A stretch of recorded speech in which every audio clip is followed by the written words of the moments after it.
Hola, ¿qué tal? Muy buenos días, estimados participantes. El día de hoy, bueno, como bien saben, es las últimas dos sesiones de nuestra U Innova. Ya hemos tenido 3 semanas de arduo aprendizaje donde efectivamente hemos podido verificar distintas variantes y cosas que han tenido que ver, por supuesto, con el tema de la innovación y su relación con la libertad. El día de hoy, además, es un día bastante especial porque nos acompaña nuestro querido Andrés Barrientos. eh, quien es cofundador además de Fundación Ciudad Austral. Él es ingeniero civil de la Universidad de los Andes, es magíster en gestión de gobierno, también por la misma universidad, actualmente cursando el magíster en administración de la construcción de la Pontificia Universidad Católica de Chile. Es músico y montañista, como obviarlo, por supuesto, analista político y conferencista internacional, desempeñándose en el ámbito público, tanto en temáticas de análisis territorial como de competitividad regional, y bueno, en el ámbito privado, en el sector de la construcción inmobiliaria y hospitalaria. Perdón. En el año 2017 fue seleccionado como uno de los 100 jóvenes líderes del país por el Mercurio y también como uno de los 50 jóvenes líderes de la región de los lagos por el Yanquihue. Es editor de Nueva Derecha, una alternativa en curso, libro además en el que yo también soy coautor, y es autor del libro de Zonas de Libre Comercio. Así que con ustedes, queridos amigos, bienvenido Andrés, el escenario es todo tuyo, ya estamos grabando además para nuestros participantes de la UINOVA. Súper, muchas gracias José Alberto y un saludo a todos los que están presentes hoy día en esta sesión. Si me puedes dejar como host, José Alberto, voy a utilizar una PPT hoy día para ilustrar un poco sobre lo que hemos entendido a lo largo de esta Universidad Innova sobre el concepto de la libertad y también cómo este se desarrolla también con las mejoras de la calidad de vida de las personas en las sociedades libres. Ahí estoy como host, sí. Perfecto. Esperen un momento, voy a poner en modo presentación. Ahí está José Alberto, ¿no?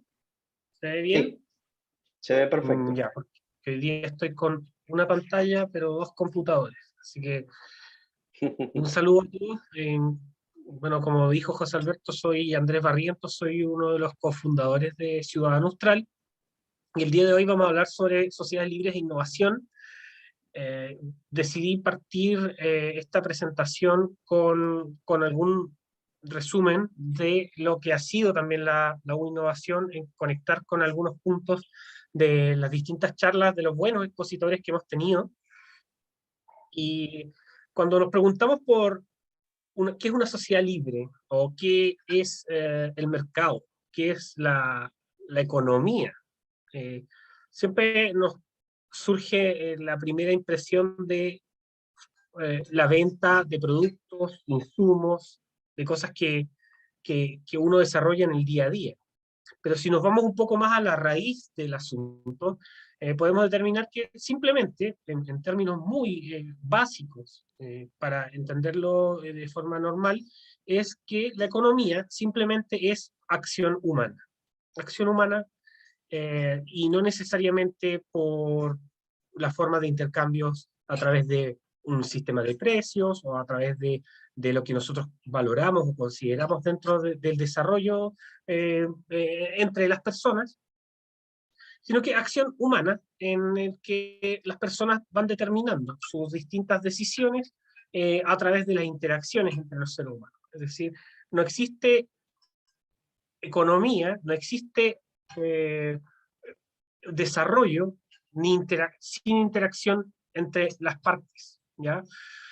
Y cuando nos vamos a entender como el sistema de libertad, en qué está relacionado, vemos algunas definiciones que son, a mi juicio, fundamentales. Es que un sistema de libertad es un sistema de libre intercambio de personas con derechos bien definidos, legalmente asegurados y transferibles de recursos escasos en una condición necesaria para la riqueza del mundo moderno. Entonces aquí tenemos varias cosas interesantes, que es primero derechos bien definidos.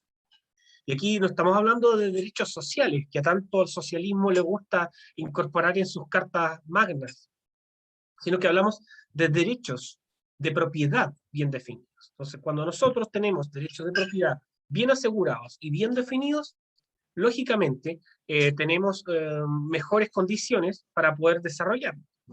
Cuando tenemos la amenaza de la bota del Estado ante cualquier situación en base a lo que nosotros vamos generando o innovando o desarrollando, claramente en el conjunto de individuos vas a tener una sociedad menos desarrollada y también menos compleja.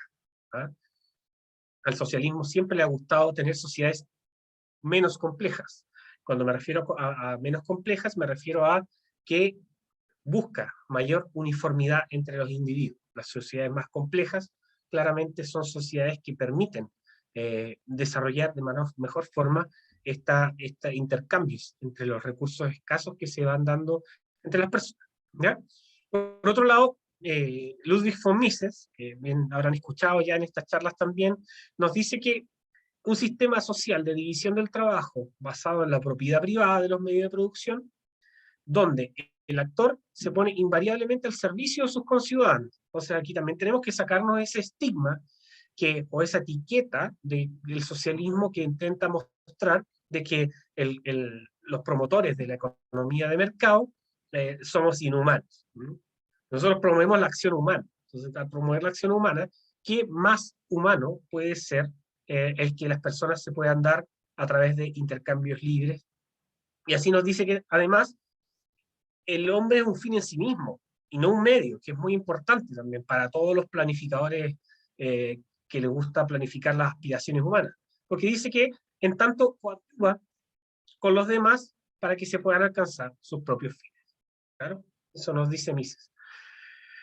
Un gran conocido y amigo y socio de Ciudadano Australia, Grover Norquist, de American for Tax Reform, y él tiene una frase muy particular, que siempre se la sacan a colación también, que él dice, y eso es su sello, por supuesto, es que el gobierno debe ser tan pequeño que pueda ahogarse en una bañera.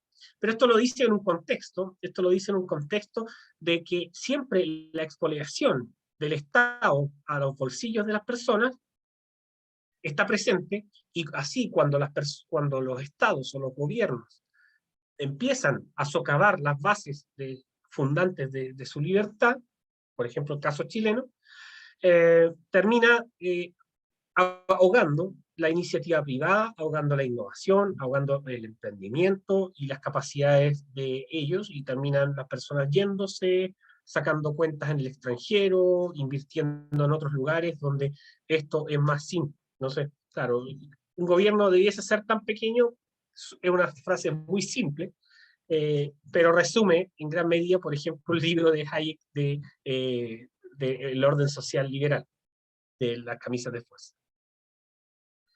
Y bueno, nunca en la historia de la humanidad, y esto lo van a ver después con la cuarta revolución industrial, habíamos tenido tanta capacidad acelerada de creación.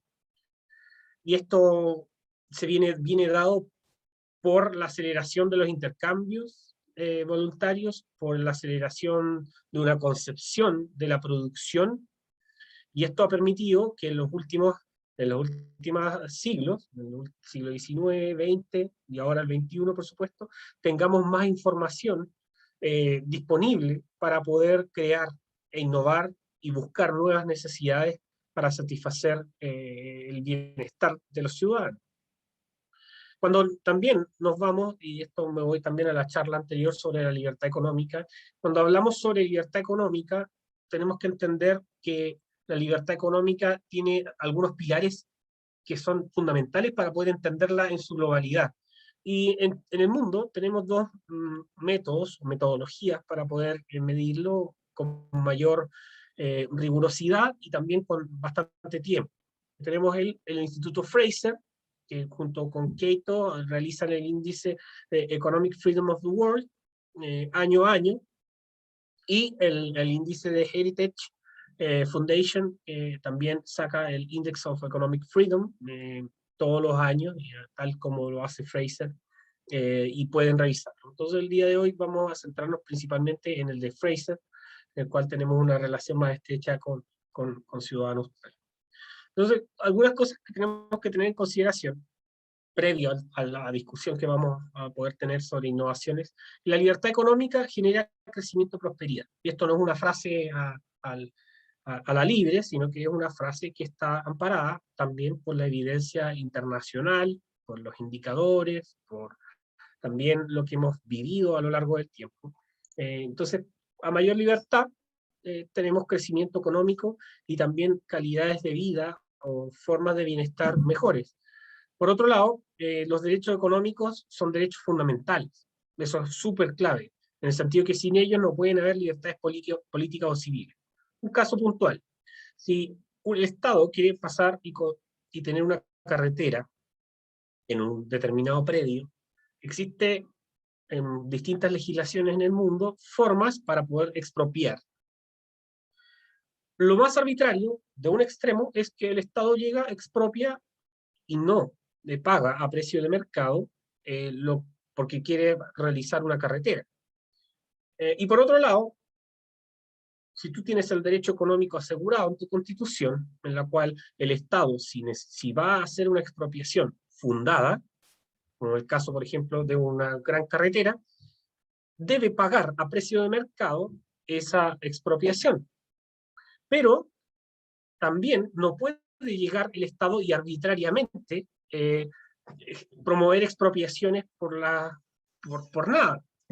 Entonces ahí es súper importante que los derechos económicos siempre estén asegurados en las constituciones y también, o ya a través de leyes orgánicas constitucionales, se establezca que la expropiación tiene que estar asociada a un determinado bien mayor, no arbitrario, por supuesto, bien medido, adecuado, pero que se pague lo expropiado a precio de mercado, porque si no, no tendría ningún sentido además se promovería la arbitrariedad del ente estatal para promover expropiaciones por donde quiera. Entonces ahí es súper clave que haya esa conjunción entre lo que es el Estado y la aseguración de los derechos fundamentales económicos. También, cuando yo considero injusto determinada acción, es parte de nuestras cartas fundamentales, importante que uno pueda apelar a la Fiscalía Económica o a la entidad que tengamos en cada Estado para poder defender nuestros derechos de propiedad. Y además, claramente, la libertad económica es un prerequisito para el desarrollo humano más. Entonces van a ver todos los indicadores de desarrollo humano, los indicadores de libertad económica, etcétera, y la mayoría de los países que vemos son países que los primeros rankings son países que tienen una protección a los derechos de propiedad importante, las libertades económicas aseguradas, los derechos económicos asegurados, etcétera. Veo que están saliendo preguntas ahí, pero yo no las puedo leer aún, me sale como un cuadradito en naranjo, así que después podemos leerlas.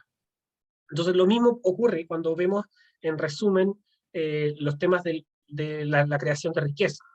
El Producto Interno Bruto de un país, en los países más libres, claramente es mucho más alto, más elevado que los países que son más pobres. Y es por una causa súper simple. No es necesario que expliquemos con miles de gráficos las cosas. La actividad humana es parte del desarrollo del individuo y al poner la maquinaria estatal y tengas que sacar, por ejemplo, algo súper simple, 20 permisos, 15 permisos o un permiso que se demora 6 meses, obviamente lo que haces es atenuar la capacidad de que las personas puedan emprender o desarrollarse, ¿ya? Y eso hace que los países más ricos son países que en general tienen grandes, amplios márgenes de la libertad, ¿ya? Pasa también con el tema de los ingresos promedios de las personas más pobres. No es lo mismo ser pobre en Bangladesh que ser pobre en Estados Unidos. No sé si se entiende ahí la idea. Lo mismo ocurre con la expectativa de vida. El ser humano hace 200 años atrás, 100 años atrás, uno ya era anciano cerca de los 40 años. La expectativa de vida ha aumentado de forma sostenida. ¿Y por qué? Porque el desarrollo de los individuos, aquí hay dos nociones. Hay una noción que en general trata de ser más hegemónica, que es como que el progreso de la humanidad es como algo inherente al desarrollo de la humanidad. Y la otra visión, que es la cual por lo menos yo sostengo, es que el progreso de la humanidad no está dado por sí mismo. ¿Mm? El desarrollo de la humanidad es algo que se ha dado por la libertad, no porque el progreso en sí mismo es un bien. Y ahí hay dos visiones o dos corrientes que son, pueden ser algo complementarias, pero tienen una diferencia, ¿ya? La expectativa de vida en los cuartiles más altos, también la expectativa de vida en los cuartiles más altos de los países con libertad económica es mayor, ¿ya? Y el porcentaje de población en extrema pobreza es mucho mayor en los países con menor libertad que en los países más libres, donde no supera el 2%. ¿Ya? Entonces, cuando nos vamos a la libertad económica, nosotros hablamos de tamaño de gobierno, hablamos de sistema legal y derecho de propiedad, estabilidad monetaria, libertad de comercio internacional, regulaciones comerciales, laborales y de crédito. Entonces, no basta con hablar de libertad económica solamente que las personas pueden hacer lo que quieran para emprender en sus países. No, también está relacionado con si tu país tiene bajos aranceles, si tu país tiene acuerdos de libre comercio con otros países, si tu país tiene baja inflación, si tu país tiene protección al derecho de propiedad, al sistema legal, para si es que una persona te roba una idea y tú puedas apelar y reclamar, demandar a otra persona, y también el tamaño del gobierno. Que ahí se junta con la frase de nuestro amigo Grover Norquist. Entonces, hablar de libertad económica no es solamente que uno pueda hacer lo que quiera, eso creo que quede bien claro, sino que son una serie de formas o de dimensiones que son muy importantes de tener en consideración, porque además son aquellas que se pueden medir. Entonces, de esa forma se puede determinar la libertad económica de los países. Y lo que hablábamos anteriormente, ¿no? Los más libres, Hong Kong, bueno, Hong Kong ahora pertenece a China, Singapur, Nueva Zelanda, Suiza, países que siempre miramos como en forma de admiración en sus sistemas políticos, de desarrollo, Estados Unidos, etcétera. Y los peores que están en estos momentos son Irán, Angola, Libia, Sudán, Venezuela, y así también tenemos que entender que países que puedan haber estado en cierta medida desarrollándose pueden retroceder. Y ahí es cuando también esa noción del progreso de la humanidad se cae. Ese progreso sostenido de la humanidad que nos hablan muchos tecnócratas internacionales. Ahí se cae. Porque el progreso de la humanidad no es inherente al desarrollo de la humanidad. Los sistemas políticos, los sistemas económicos, las formas de organización social también tienen caídas. Y lo vemos, lo hemos visto, y muchos de los que están también viendo en el mundo, hay países que van retrocediendo y no paran de retroceder. Les voy a poner el ejemplo del caso chileno. El caso chileno, podemos ver que el pic de Chile estuvo alrededor del año 2007, podríamos decirlo. El año 70 nosotros éramos un país de la media más baja. En ese tiempo, en el año 70 no se medían 160 países como hoy en este indicador, se medían 84, pero nosotros ya estábamos en los últimos lugares. Venezuela estaba en el lugar 10. Y Hong Kong, bueno, ya en ese momento estaba desarrollando este tema de dos sistemas, un país, dos sistemas. Y hasta el Congo, Zambia, estaban sobre Chile en ese tiempo. En el 2007, Chile llega a su mejor posición dentro del ranking de libertad económica, amparado también por una serie de tratados de libre comercio que permitieron acelerar la innovación, las concesiones del sistema público, etc. Y superamos a Estados Unidos. Estábamos en el lugar quinto en el año 2007 de la libertad económica en el mundo. ¿Y dónde quedó Angola, Zimbabue, los últimos? Así. En el año 2020 ya hemos ido viendo sostenidamente, porque esto cuando lo vemos año a año, y eso a mí no me gusta hacer ese ejercicio, año a año, uno ve cambios de posición de 1, 2, a lo más 3, no se ven los cambios, pero cuando tú lo miras en el tiempo, en una línea de tiempo, tú te das cuenta que hay cambios fundamentales que se van dando en el desarrollo de los países, ¿ya? Y en el caso chileno, del puesto quinto que tuvimos en el 2007, en vez de seguir acelerando el progreso, el desarrollo, hemos ido constriñendo todo el sistema económico, político y social. Eso ha llevado también a todas las revueltas y problemáticas que hemos tenido últimamente, ¿ya? No es por sí solo, sino que son ingredientes que se van dando en el escenario. Chile viene retrocediendo. Y en el caso también venezolano, que estuvo en el año 70 en el lugar 10º, hoy lo vemos en el caso, en el número 162 en el índice. Y después cuando nos metemos a hacer una lupa sobre la libertad económica y luego nos metemos a las dimensiones, vemos que Chile, uno de los grandes problemas que tiene son las regulaciones. Entonces podemos hablar que Chile tiene un sistema de libertad, sí, perfecto, en términos generales, pero cuando nos metemos a la cancha de cada indicador, cómo se mide, vemos que en regulaciones Chile es un país altamente regulador. Pues, probablemente es por nuestra tradición legalista y la desconfianza también. Como se ha visto que los índices de desconfianza entre las personas, que también tiene relación con el mercado, cómo se desarrolla el mercado, si no hay confianza, claramente hay una merma, una brecha.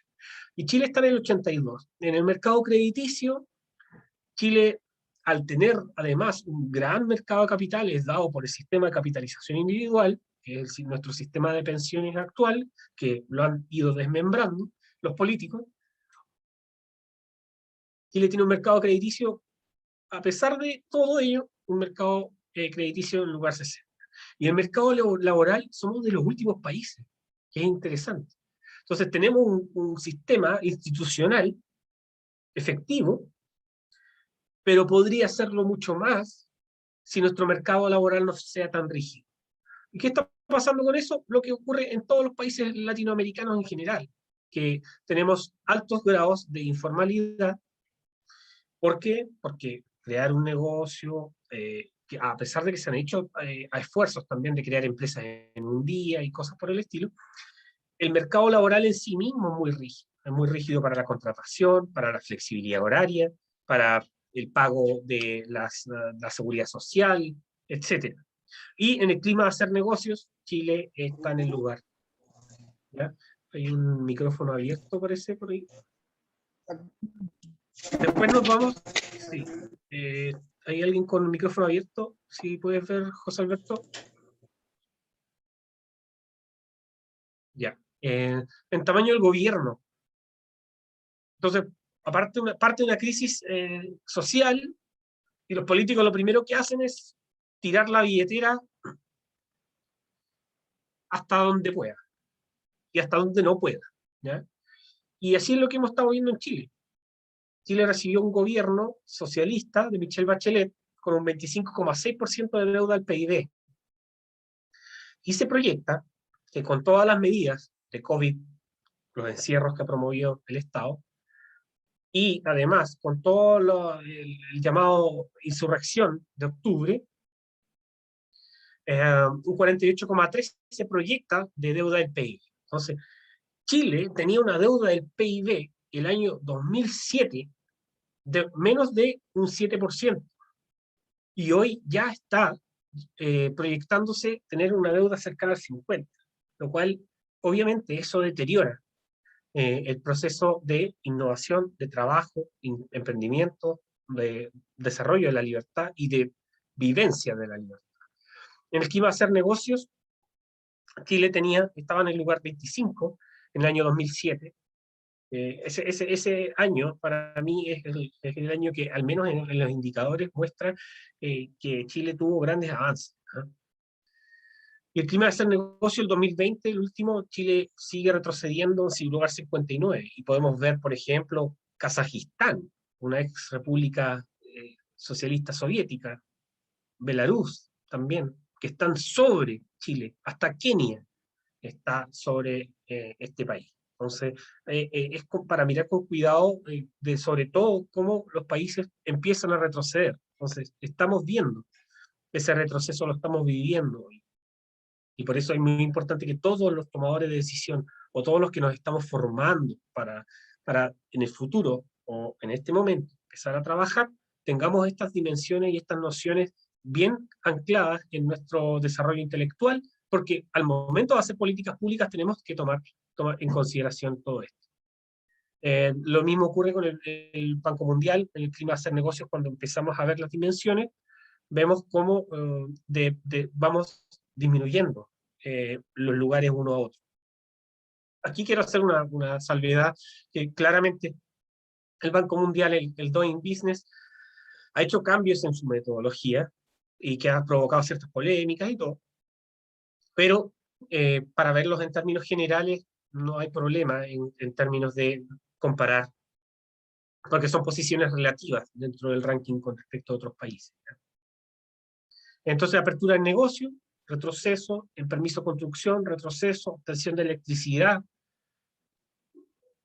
un retroceso, registro de propiedades, retroceso, el crédito, que lo habíamos visto anteriormente también, y en pago de impuestos, esto es fundamental. Mientras más rápido, más simple sea la forma en que tú pagas impuestos, obviamente que tienes mucho más incentivos para crear una empresa, para desarrollar una sociedad, con amistades, con gente que se desarrolle en sus ámbitos de acción, y además también el sistema de contratos. Lo mismo también, algo que me gusta bastante comparar, es el tema del pago de impuestos, que el pago de impuestos, Chile está en el lugar 86 en el ranking, en el Paying Taxes de PwC, esta consultora internacional, y Estonia está en el lugar 12. Ya, facilidad para pagar impuestos en el puntaje, la tasa total de impuestos y contribuciones, el tiempo de pago de impuestos en horas también, que son índices muy importantes de ver, porque cuando uno quiere invertir en otro país, claramente se fija en los indicadores para poder invertir su capital y el riesgo, ¿ya? Y otro de los mitos que se van dando y que van constreñiendo, como dije, el sistema de libertades es, por ejemplo, el aumento del sueldo mínimo. Entonces, en Chile, por ejemplo, se ha estimado que el aumento del 22% del sueldo mínimo en un periodo determinado ha reducido la productividad. Entonces, así vamos dándonos cuenta de que toda esta cadena o este rizoma de cosas que se van dando dentro de la economía, que es muy compleja, y por eso siempre es imposible de definir o determinar todo, tiene efectos secundarios. Entonces, suena muy bonito, vamos a incrementar el sueldo mínimo. Eso produce desempleo, además, pero incrementamos el sueldo mínimo, satisfacemos a un rango de población, pero indirectamente genera problemas en la productividad de la industria. Y eso genera menos creación de riqueza. Esto genera otros problemas, estancamiento de los salarios medios. Y esa es una de las causas, por ejemplo, de que Chile tenga un estancamiento de cerca de 10 años en el aumento del salario medio. No así de la creación de riqueza que van a tener. Pero esas cosas van detonando luego problemas sociales. Un problema económico no es un problema de solo la billetera. Eso genera y arrastra problemas sociales, ¿ya? Lo mismo ocurre, por ejemplo, con los contratos para la mantención de carreteras. En Corea toma 160 días y en Chile toma 15 meses. Entonces, este tipo de cosas obviamente hace que haya mayor capacidad o incentivos para invertir. Y así vamos viendo cómo se va deteriorando el proceso económico en el largo plazo. Nos vemos, luego los gobiernos no son sostenibles por sus promesas y tienen que pedir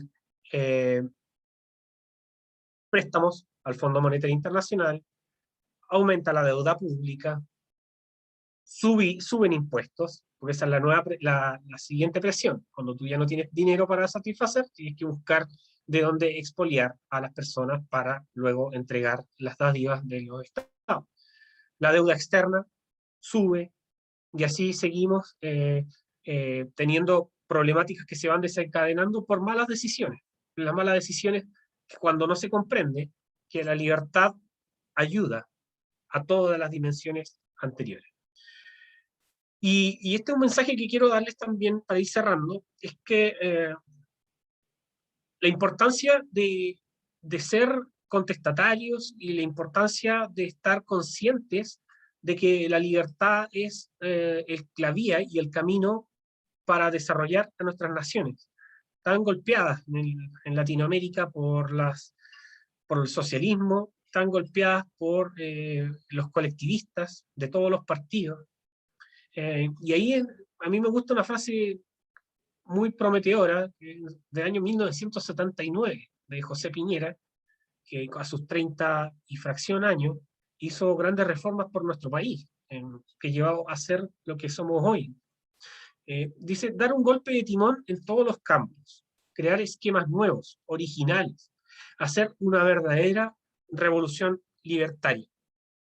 Así que quiero dejarles con ese mensaje, porque yo creo que si queremos innovar, si queremos desarrollar nuestras sociedades en libertad, tenemos que tener como ancla la libertad, el desarrollo económico en base a principios claros y alertar cada vez que el Estado y los políticos quieran arrebatarnos esa libertad. Porque el incentivo del político siempre va a ser tener el control sobre nuestras vidas, a no ser de que sea un político responsable. Y hoy eso escasea.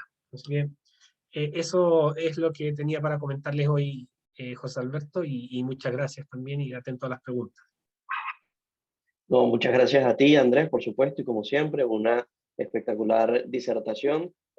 Por ahí están pidiendo algunos los indicadores para que estén disponibles. De todas maneras, se van a transmitir, recuerde, todo lo que viene siendo esta disertación en buena resolución además, y transmitida mediante YouTube. Entonces, ahí van a poder verla sin ningún tipo de inconveniente. Y bueno, vamos a tratar entonces de irnos directamente a la resolución de algunas consultas. Y la primera, Andrés, para ti es, ¿cuál es tu opinión en relación al ordoliberalismo? Ya, nos metemos en teoría política. Mira, yo creo que lo que se ha llamado ordoliberalismo es una adaptación al el modelo alemán, como se fue dando en virtud de un escenario posguerra. Entonces, claramente, el desarrollo de reconstruir el tejido social dado por una ideología nefasta, llevó a que a los alemanes vean como una alternativa a su trabajo el desarrollo de un liberalismo asociado a también una guía del Estado. ¿Ya? Y ahí mi opinión es positiva en base a que depende de cada sociedad cómo se va adaptando a su modelo de desarrollo de mercado. Ahora, si lo vemos en el largo plazo, yo creo que Alemania está lejos de ser una sociedad muy liberal como puede haber sido a inicios de los años 50. Perfecto. La siguiente pregunta, querido Andrés, es, ¿cómo se visualiza en un Estado libre el desarrollo de aquellas personas que se encuentran limitadas, entre ellas que bueno, pueden ser sordos, que pueden ser ciegas, que tienen enajenaciones mentales, que son parapléjicos, entre otros, así como niños en condición de abandono? ¿Existe algún plan que les brinde desarrollo para desenvolverse libremente? Es que yo lo que creo ahí es que el mayor desarrollo de la medicina, de la robótica, de las mejoras de las condiciones de los seres humanos está en las sociedades libres. En Estados Unidos están, por ejemplo en Japón o en Corea, todo el desarrollo para la integración de las personas con alguna problemática de visión, de articulaciones, se está dando a través del desarrollo de la tecnología de la mano con la medicina. Entonces, toda la ingeniería robótica, la técnica, la medicina, se está dando mayoritariamente en esos países. Es por ello que muchos buscan tratamientos para este tipo de personas en los países que son más tecnológicos o que han desarrollado esto y que se lo están dando en la sincronía entre el Estado, el mercado y la sociedad civil, que en este caso son las universidades. En Latinoamérica nosotros todavía tenemos esa separación entre la universidad, el Estado y los privados. Y a lo más los privados, en términos muy burdos y generales, lo que hacen es invertir en universidades en grandes salones para poder hacer actividades o promover su marca como responsabilidad social. Pero esa sincronía, ese desarrollo virtuoso, estamos todavía muy atrás respecto a lo que ocurre, por ejemplo, en Estados Unidos, que es, a mi juicio, uno de los mayores ejemplos del desarrollo de este tipo de técnicas, o como puede ser Corea del Sur o Singapur, donde trabajan de forma conjunta, cada uno con su mirada, sus capacidades, pero en una relación simbiótica positiva. Perfecto. Además, Andrés, bueno, como todos sabemos, efectivamente, estamos en una contingencia bastante compleja, ¿no? Que tiene que ver con el tema de la pandemia. Y con frecuencia, efectivamente, y como justificación de esa propia pandemia, que evidentemente trae consigo nefastas consecuencias, no solamente a nivel de una recesión económica, sino también en vidas de muchas personas y en la salud, por supuesto, eh, se ve que la tendencia es completamente distinta a la que efectivamente, y con lo que hemos visto con tu disertación, conlleva una sociedad libre. Conlleva todo lo contrario. O sea, hace poco, por supuesto, se estaba planteando entre una reunión de varios países, me gustaría que hablaras de ello también, la posibilidad de un aumento de impuestos a nivel general, entre todas esas cosas. Entonces, termina por ser una constricción cada vez mayor para el individuo y evidentemente la libertad también queda en los mismos parámetros, ¿no? En la medida en que ya no hay un poder recaudatorio de impuestos, sino un poder confiscatorio. Entonces, ¿cómo no exceder esa línea? Y en segundo lugar, ¿qué nos depara? Porque hemos visto efectivamente esta tendencia en las gráficas y es abrumador, tanto para Chile como algunos otros países, pero después de la pandemia, ¿qué nos queda? Sí. Y lo que dice José Alberto, claramente hay que distinguir de que es lo menos liberal el establecer un impuesto global. Eso lo que viene a detectar son dos cosas fundamentales. Uno, de que las grandes corporaciones tienen de lo menos liberal, porque tienen el poder para poder sentarse con los jefes de Estado, de los estados más poderosos del planeta, para poner sus reglas. ¿Ya? Eso en primer lugar. Y eso no es más que lo que algunos autores señalan como crony capitalism, capitalismo de amigotes, o como hoy el Foro Económico Mundial lo justifica como stakeholders capitalism, algo muy bonito que suena. Que al fin y al cabo lo que es capitalismo de partes interesadas. ¿Y quiénes son las partes interesadas? Los cronicapitalistas que quieren coludirse con los grandes gobernantes del mundo para establecer ese impuesto mínimo global que se muestra como si fuese algo solidario, pero al fin y al cabo lo que hace es anclar el poder de las grandes corporaciones transnacionales en desmedro de los que quieran innovar en sus países y desarrollar sus capacidades. Hay países que tienen menos de ese 15% de impuesto global. En el caso de Hungría, que está reclamando contrario a ese impuesto. Hay otros que lo tienen más arriba. Pero da lo mismo eso. Si es que más abajo, más arriba, es una discusión técnica. La discusión política, que al menos es la que a mí me importa más, es si es que eso es moral o no. Si eso transgrede las nociones de soberanía de los países en determinar ser competitivos o no. Hay países que no tienen ningún recurso natural, muy poco, pero han disminuido sus tasas tributarias para poder competir en el mercado global. Por ejemplo, el caso de Estonia, en un país pobre, ex socialista, disminuyeron su sistema tributario para hacer declaraciones en un par de minutos, en 5 minutos. Crearon su residencia virtual, la e-residence, para tener empresas desde el extranjero que inviertan en Estonia, y ahí están. Pero claramente estas burocracias globales lo que hacen es top-down, imponer reglas para los demás solo para beneficiarse a los que la proponen.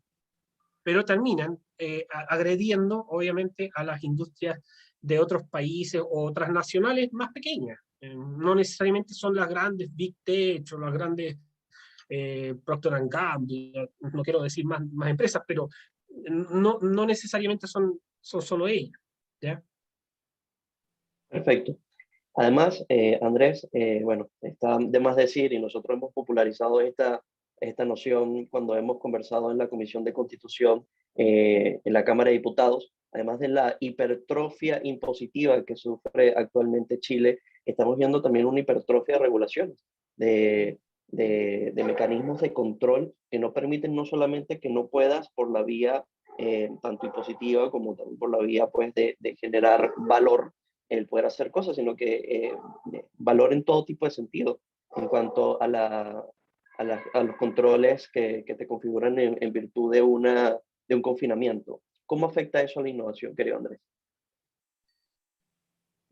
Afecta de todas maneras, y yo diría que muy fuerte, cada vez que tú, y esto es muy importante que ilustremos a los políticos, hay muchos políticos que llegan con buenas intenciones y terminan enquistados en el sistema de que si hay un problema lo regulo, si hay un problema ley, si hay un problema...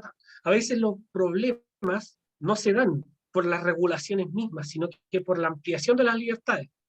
El caso, por ejemplo, un caso muy interesante es el caso de las sanitarias.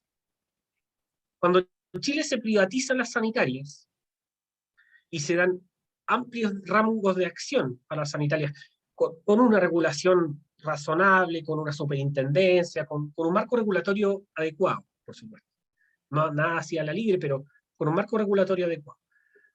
¿Qué ocurre? Las enfermedades por cólera disminuyen. Las enfermedades por términos de contaminación disminuyen. La salud mejora porque los hospitales tienen agua potable para funcionar. Entonces, todo eso, después que lleva, mejora la expectativa de vida de la población. Chile es uno de los países que tiene mayor expectativa de vida de América Latina. Pero eso no es porque solo desarrolló que la economía libre, sino que, mira, algo tan simple como que el 99% de las zonas urbanas del país tengan agua potable, eso genera beneficios tremendos. Pero el regulador siempre piensa que la variable 1 implica tratar a la letra A, ¿ya? Pero a veces ocurre que la variable 1 toca todo el abecedario. Y ahí es muy importante que nosotros con principios claros y sin esa arrogancia intelectual de querer controlarlo todo, veamos que pueden darse beneficios en base a una determinada política pública que amplíe los rangos de libertad. Y eso es clave, porque no en la economía y en el bienestar del ser humano, que es tan complejo, no necesariamente es uno, ¿ya? Y eso quiero ilustrarlo, eso se ve también mucho en la noción de la economía austríaca que me gustaba. Que tú tienes un conjunto de A, B, C, D. Tienes en el otro subconjunto 1, 2, 3, 4, y A puede repercutir en 1, 2, 3, 5, 6.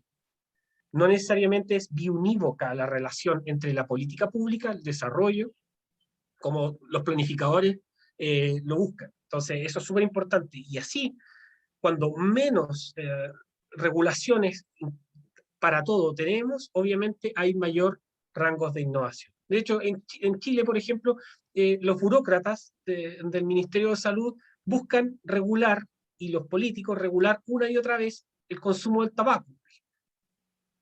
Y las tasas de fumadores no disminuyen mucho.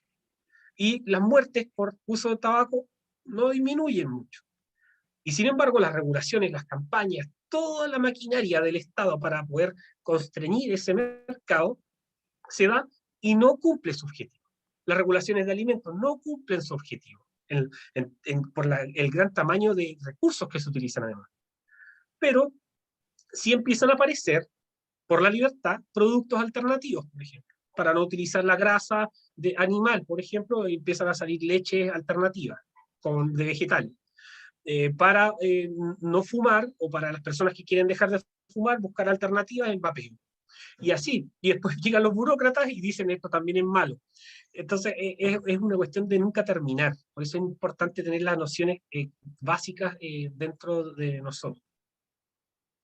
Perfecto. Tenemos una pregunta, querido Andrés, por Venezuela. Y dice de la siguiente manera, dice, incluso cuando el político es responsable, lo ideal es que la institucionalidad sea sólida para que no sea susceptible de verse distorsionada por la llegada de los que no son tan responsables. Mi pregunta es en relación a Venezuela.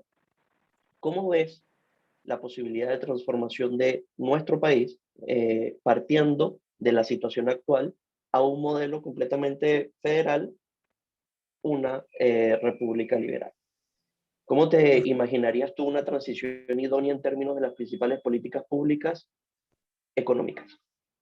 Sí, yo no soy un amplio conocedor de Venezuela en términos como de dentro, ¿ya?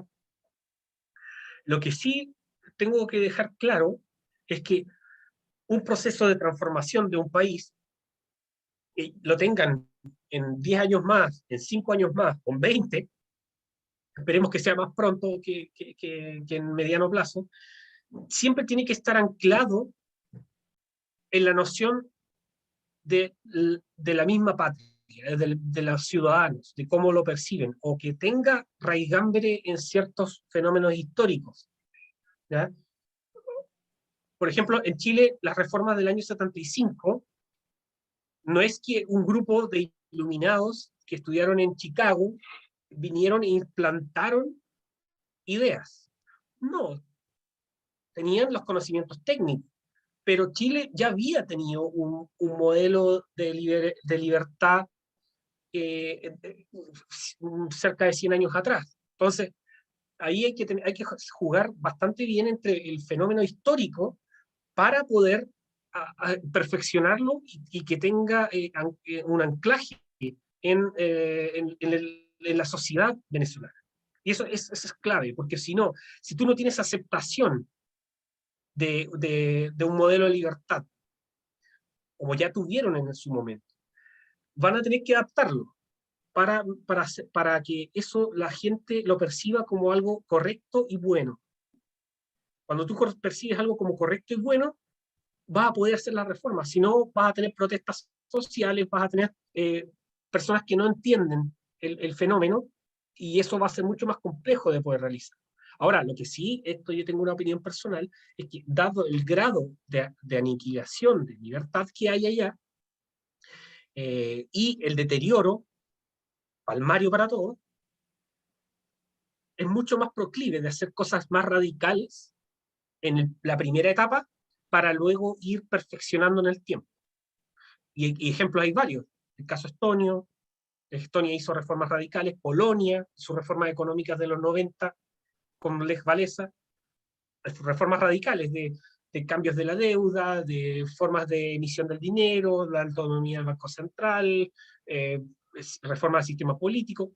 Chile lo mismo, las 7 grandes transformaciones. Entonces, cuando hay crisis fuertes, las reformas económicas de shock, que se le llaman, que no me gusta decirle mucho así, pero así se le llaman en jerga económica, son claves de realizar. Y ahí es donde todos ustedes tienen que ser claves en ese proceso, en las universidades, en las organizaciones sociales, en los medios de comunicación, etcétera. Y para ir cerrando ese tema, José Alberto, disculpa que me haya extendido, yo creo que la libertad tiene que ser entendida de forma integral en ese sentido, ¿ya? Y ahí es importante que tengan ese tipo de reformas siempre ancladas en, como le dije, en los procesos históricos. Perfecto. Tenemos unas últimas 3 preguntas. Vamos a Ya, aprovechar júntalas todas. el interés de Andrés para poder colaborarnos en este sentido. La primera es, Andrés, ¿se puede tener una sociedad libre con un Estado grande? La segunda, ¿qué opinas de las Big Tech respecto de la libertad de expresión en los países? Y tercero, frente al cambio de la Constitución en Chile, ¿cuál es la principal amenaza a la libertad económica? Y un bonus track, ¿qué opinión tienes acerca del impuesto único como medio de pago de bienes estrictamente públicos y como un indicador de mayor libertad económica? Ya, espera, la primera pregunta se me fue la primera. ¿Se puede tener una sociedad libre con un Estado grande? Ya, bueno, a veces podemos indagar más allá de eso. Yo creo que un Estado grande, como lo vimos anteriormente, perdón, la libertad económica está asociada a un Estado más pequeño respecto a su relación de la economía. Y esto no es porque haya una empresa que tenga gran riqueza, sino que es porque el Estado hace lo que tiene que hacer y además la acción humana presiona a que el Estado haga las cosas que debe hacer. Por lo tanto, todos los amplios márgenes de libertad van a dar que va a ser mayor el tamaño de la economía respecto al Estado. Un caso puntual, caso chileno, disculpen que también siempre hable del caso chileno, pero es el que más obviamente conozco. El Estado más pequeño porque las personas ahorran. ¿Ya?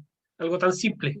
El PIB per cápita, perdón, el PIB chileno, un gran porcentaje del PIB es el ahorro de los chilenos a través de su sistema de capitalización individual.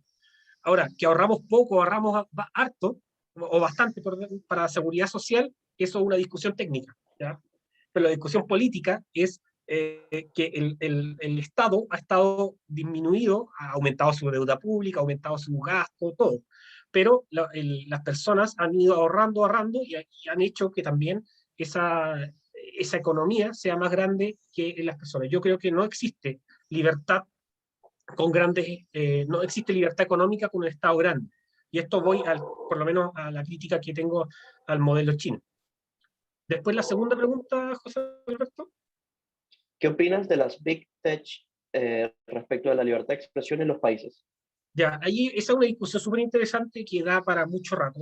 Hay personas que Mm. tienen dos visiones, que una es hay que regularlas, otros que no hay que regularlas, y esa discusión dicotómica yo creo que tiene muchos vacíos, porque aquí hay que tomar el tema de no solo los beneficios que se han asignado a través de las Big Tech, de conectarse, de mejorar las relaciones humanas, de poder hablar con otros en otros países, aprender idiomas, de desarrollarse a través de reuniones virtuales, etc.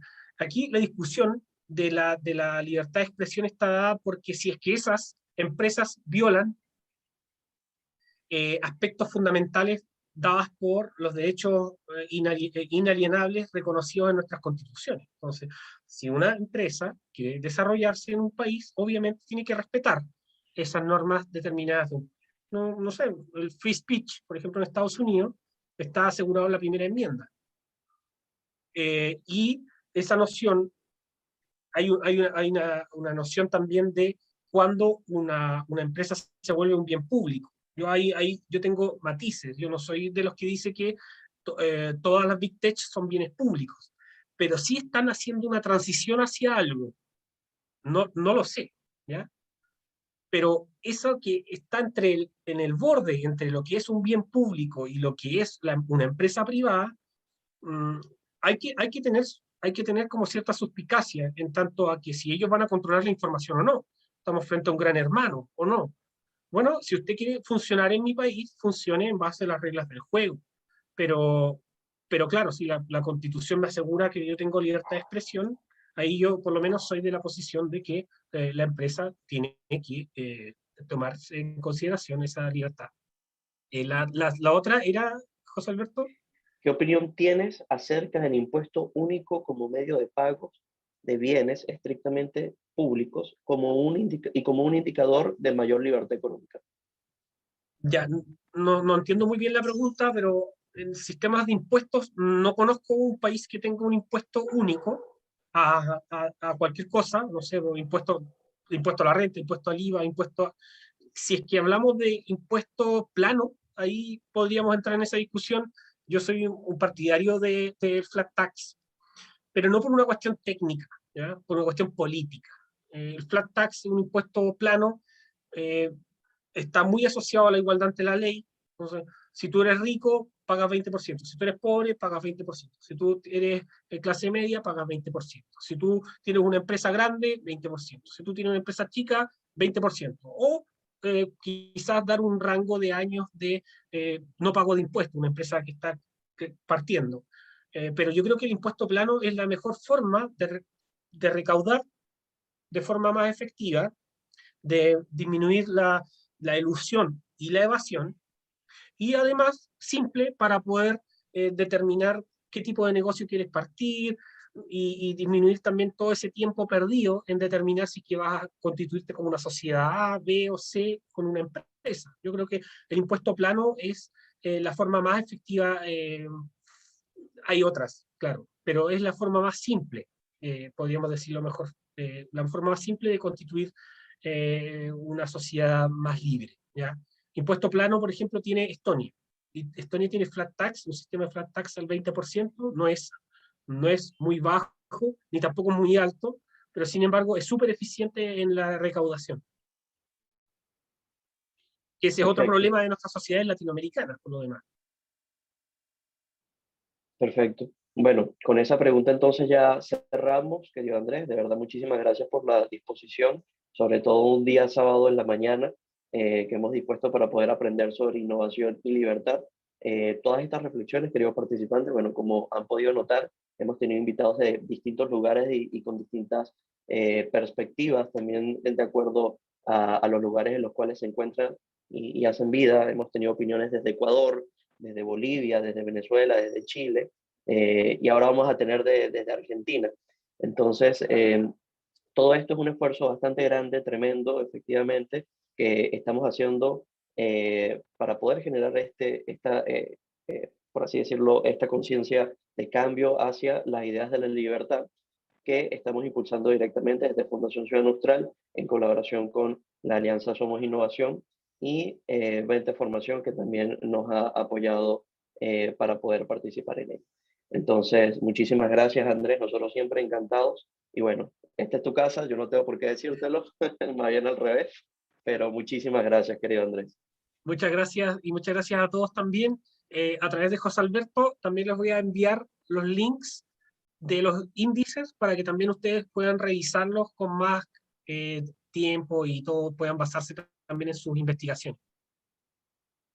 Muy importante, justamente lo que dice Andrés, porque recuerden que tenemos el concurso de ensayos, ya las bases han sido enviadas mediante correo, así que yo espero, y bueno, hemos tratado de exprimir como una naranja a todos nuestros disertantes y muchas preguntas para que puedan desarrollar muy bien esos ensayos. Entonces estamos a la expectativa y nos vemos en media hora, 25 minutos para ser más precisos, para hablar de revoluciones industriales. Muchísimas gracias. Chao, chao, que estén súper bien.